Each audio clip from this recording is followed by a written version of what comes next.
Auntie. Hi, my dear. How have you been? I am well. That's wonderful. Thank you. Wonderful. I'm so excited about today's conversation. I really want to take this opportunity to share your story with the world. I find your story to be very inspiring. A story of love, faith, resilience, strength, and all encompassing. So today, I just want to let you share your story, and you can start from the beginning. Share from wherever you feel most comfortable. So, long story short, my parents sent me to a convent school. My father wanted me to be a nun. Interesting. I didn't know that. Yeah. He sent me to a convent school where the convent school, they raise the kids. The kids go to school from elementary 1. It's all girls school, and from there you're groomed and trained to think that you're going to become a nun.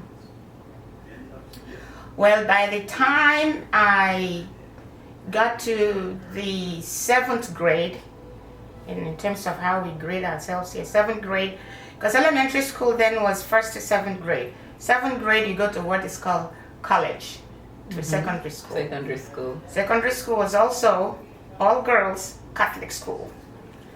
So up to the time I finished my first year in secondary school, I did not want to become a nun.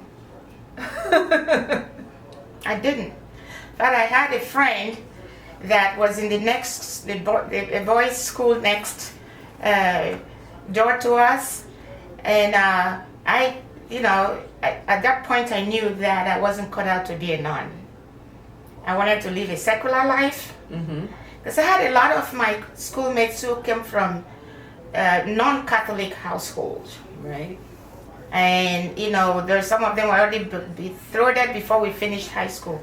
But long story short, I didn't want to be a nun, and my parents were not happy. Oh, I can imagine. They were not happy at all. So they invested a lot of energy and money. Yes, already. They already knew. My dad never stopped to remind me that that is what he wants me to be, is to go into the novitiate after elementary school and go into the other aspects of the levels of being a nun. So I didn't want to be a reverend sister. I wanted to get married. So my dad would send my mom to talk to me more intensely and all that, and I didn't have the calling to go and become a nun. So finished school, went to the College of Education, finished the College of Education, went to Youth Corps, completed my youth corps, and then here I landed in the United States to do my bachelor's at the Ohio University. I pretty much grew up in the state of Ohio, so I'm cut off from home, and having the opportunity to I wanted to get away from home so bad. Because that rigid life, huh? Yes, life for me then was so hostile at home. For me, being disobedient, to my parents, because I didn't want to become what they wanted me to be. So that was the main issue. That was the main issue. It's nothing else. That was the main issue. And of course I had, back then you have all these about 12, 14 young men who were lined up for marriage, and I didn't feel like any of them was a choice for me. I wouldn't like to. How old were you at this point? I 17, 18. And so it was customary. Most women were married by that age. By that age, and my father would always say, well, is it that you do that or do that, and the marriage thing, he wasn't emphasizing on it. It's just to go into the novitiate to go and learn how to become a nun, which I wasn't going to do. I was disobedient to my father, especially on that note. I will tell you that I had a clear vision of what I wanted to be, but I knew what I didn't want to be was be a nun.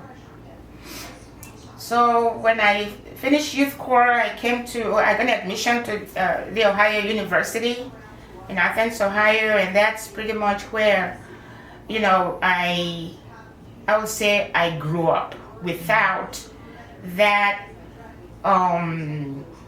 pressure to be something that for you as a human being, it's something that you didn't want to become.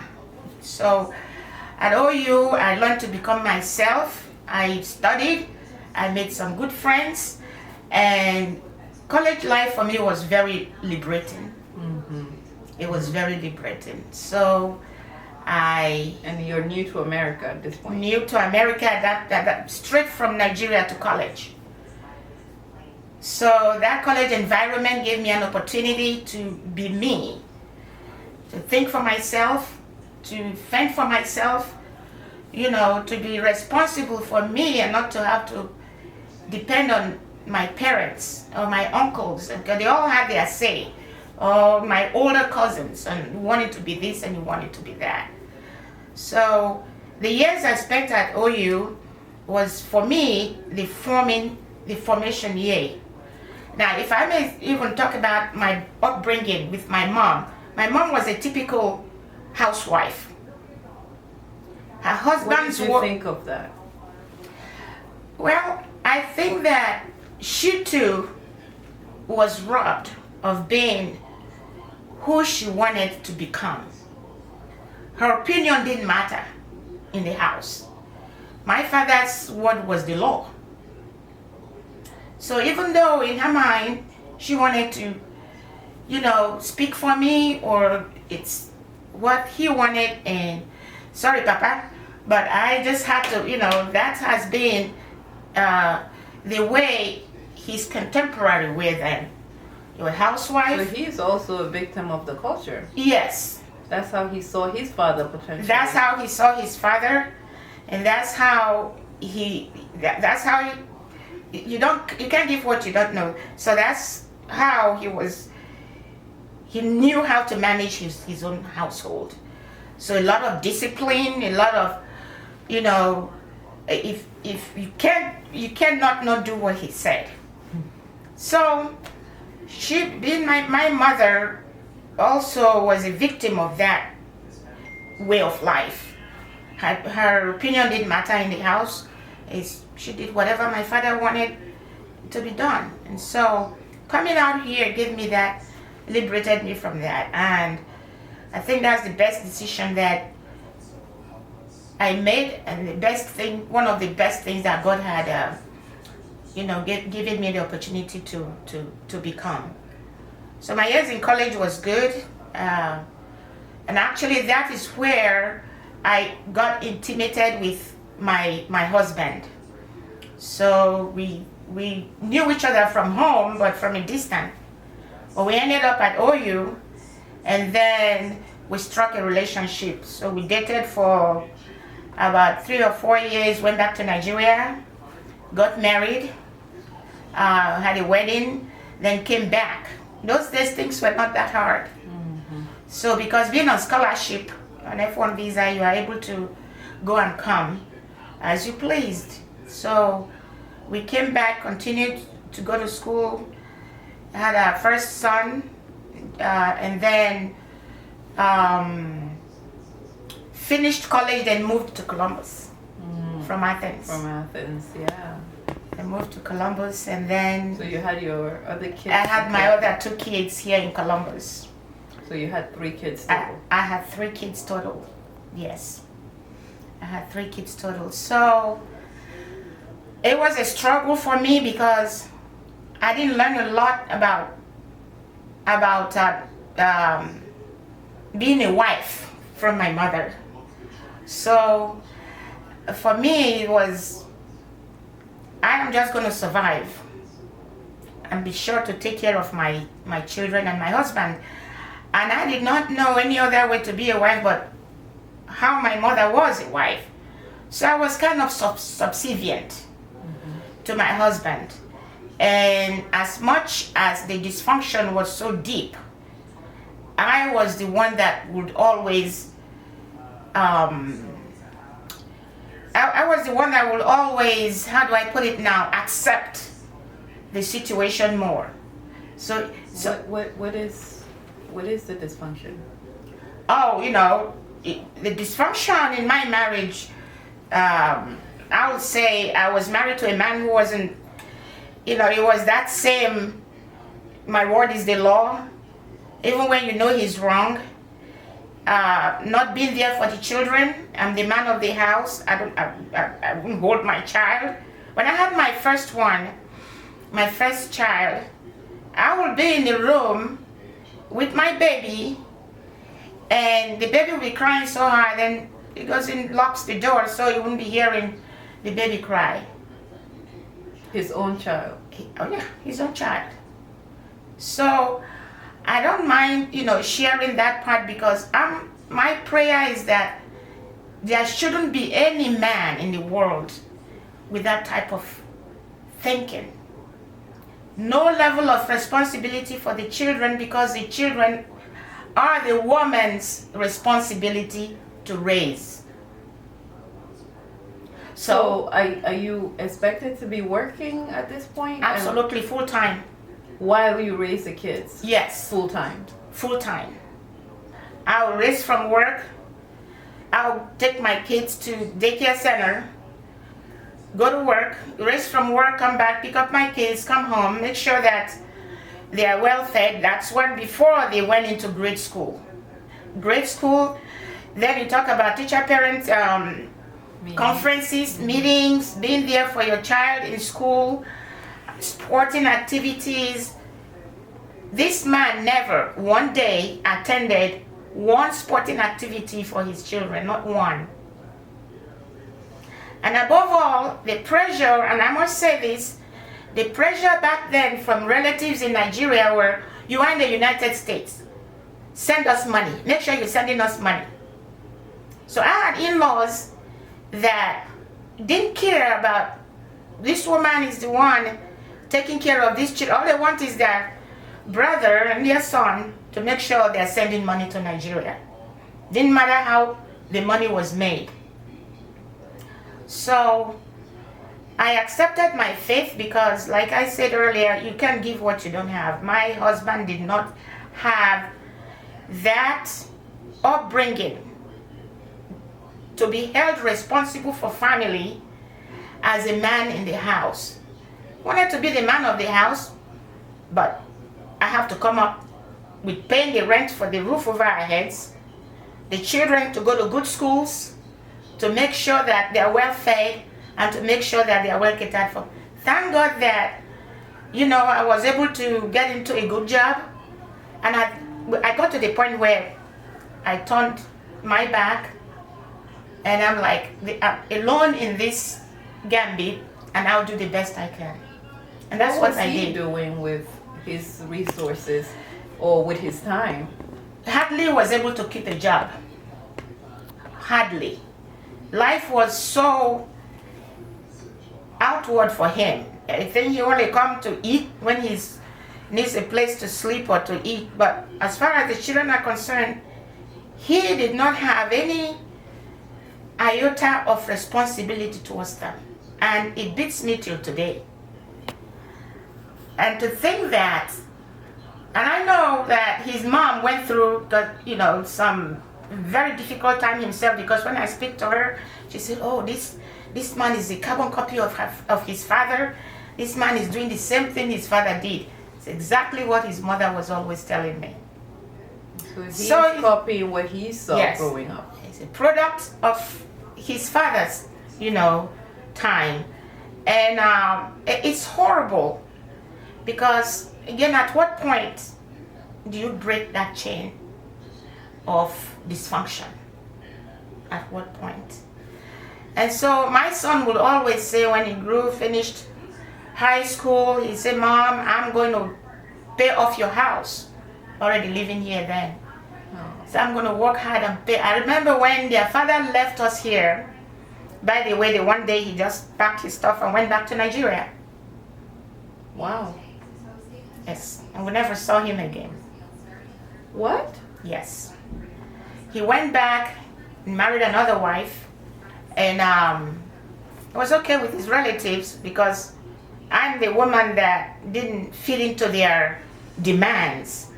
They didn't care that I'm the only one taking care of 3 kids, but plus myself and him. He was like a 4th child to me. Right. Literally. And so he left.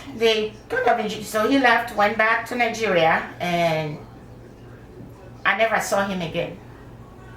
So now there's nobody else to look onto to say, to help me with raising. So I did the best I can as a single mother to raise these children. They did well in school, finished. My son went into the army. You know how that ended.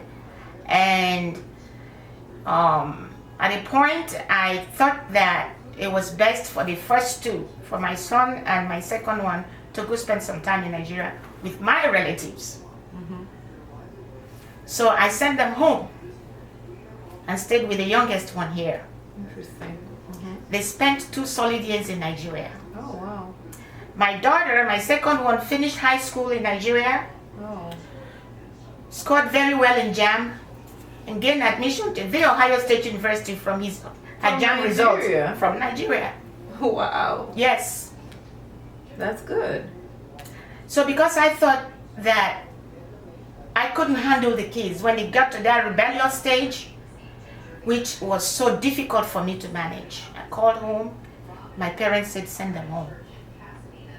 They were happy to be home. At a point, my son would say, oh, I'm so happy, I'm sitting between my grandparents, you know. And he was such a wonderful, he wake up in the morning, ask his grandma, what do you want for breakfast? And the mother has never seen anything like that. That the grandchild will wake up and ask her what she wants for breakfast.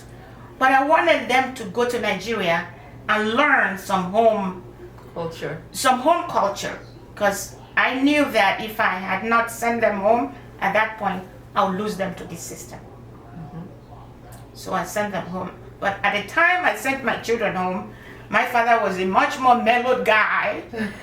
All that, you know, that discipline and energy. Oh, he was too old to. He was. And they're already different when they're grandparents versus if they're. You're absolutely right. He was so happy to have his grandchildren.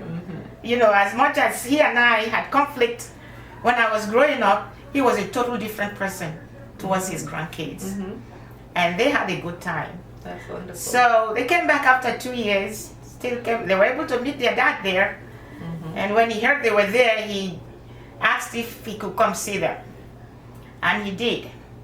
And when they came back after 2 years, they all went into their different, of course, careers. Vivian went to college. Joe did some work, then joined the army, and you lost him in the army. And I lost him in the army, and so that was so painful. That was so painful because I said, Father, how can I not win for losing so much? You know, so that went, and I had my 2 girls, and I did the best I can, you know, being there as a mother. Of course, you don't stop being a parent. So being there as a mother, I did the best I can for my children, and then got into community activities and yes, community advocacy.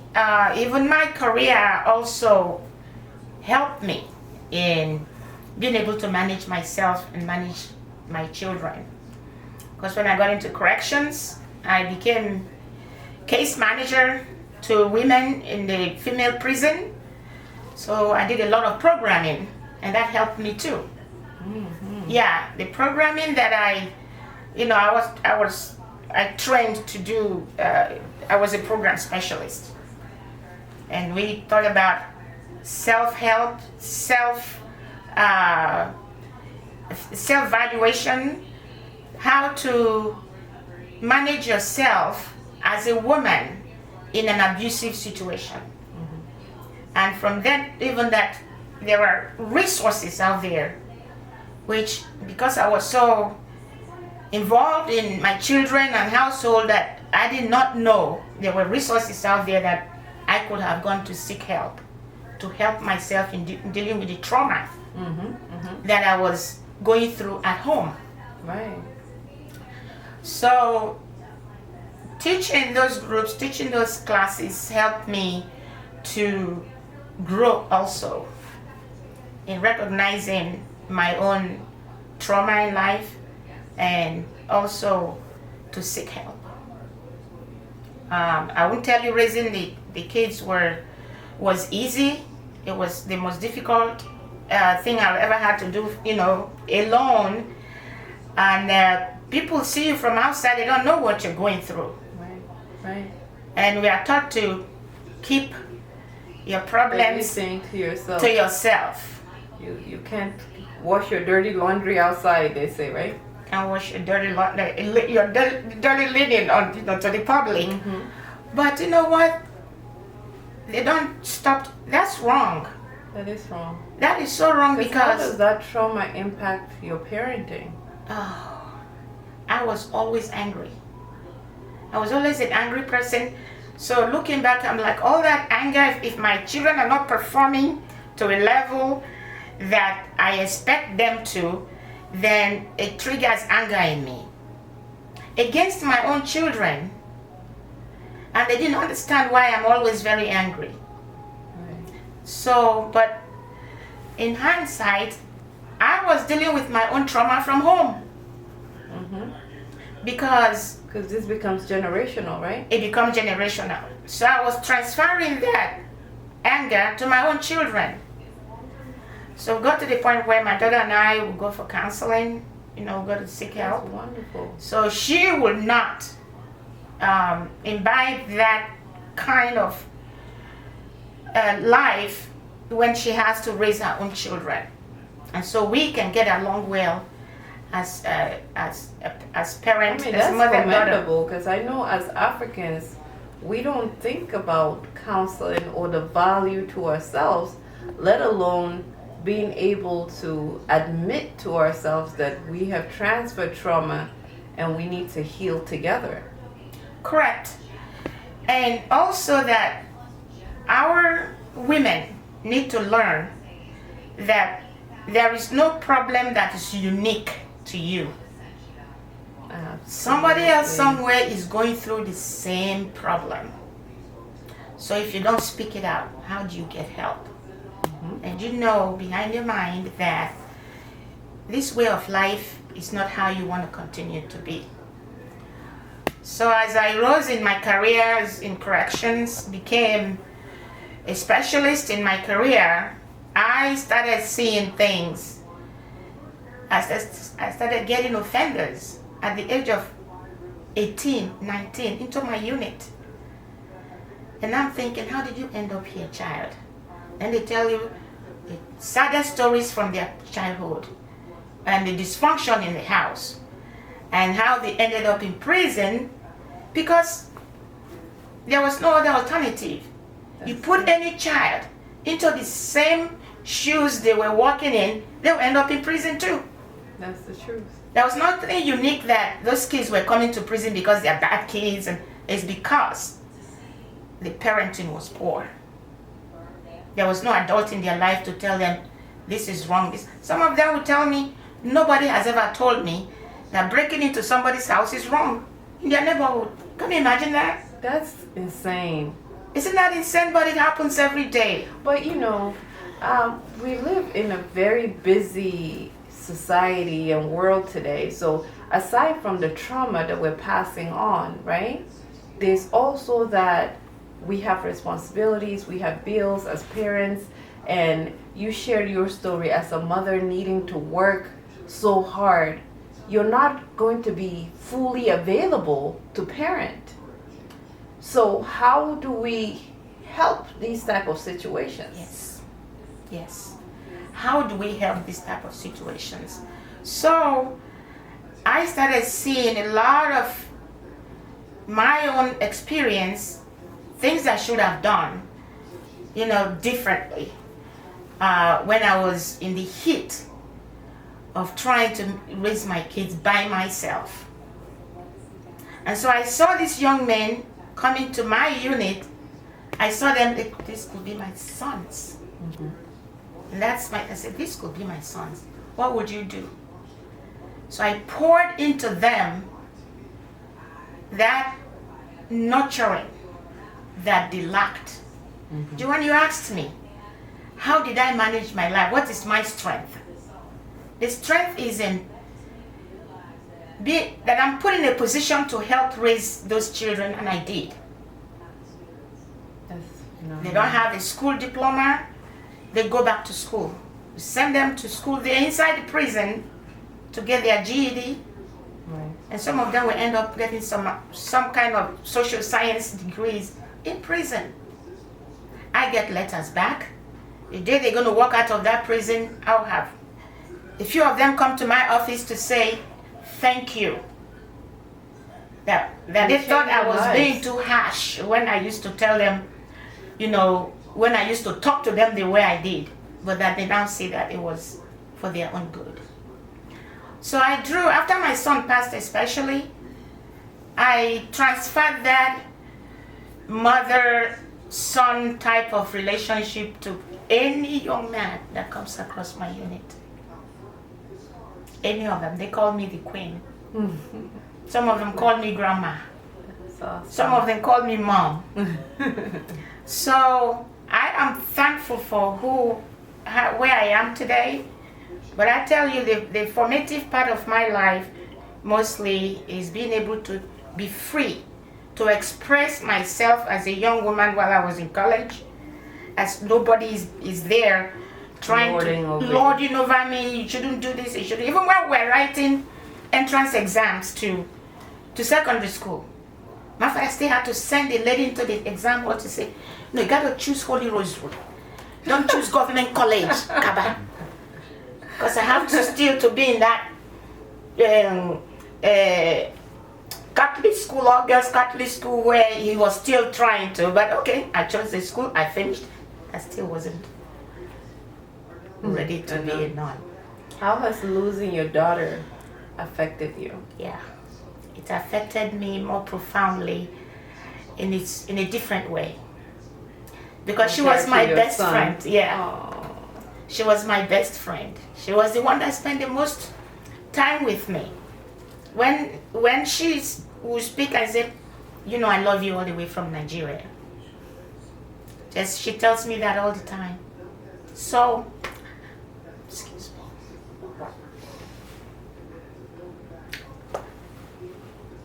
Her sudden passing took a lot from me.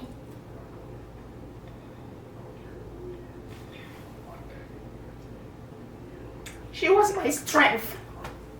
When my son passed, she was really...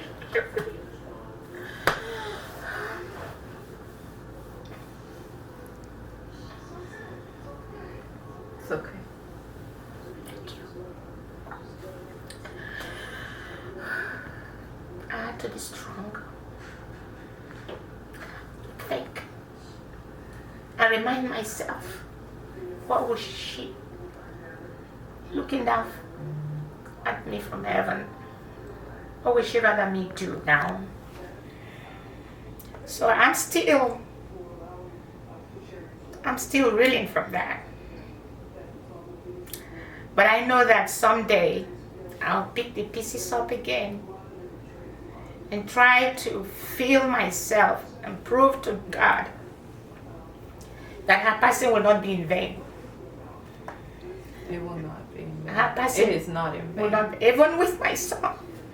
Absolutely not. Even with my son, I became a peer mentor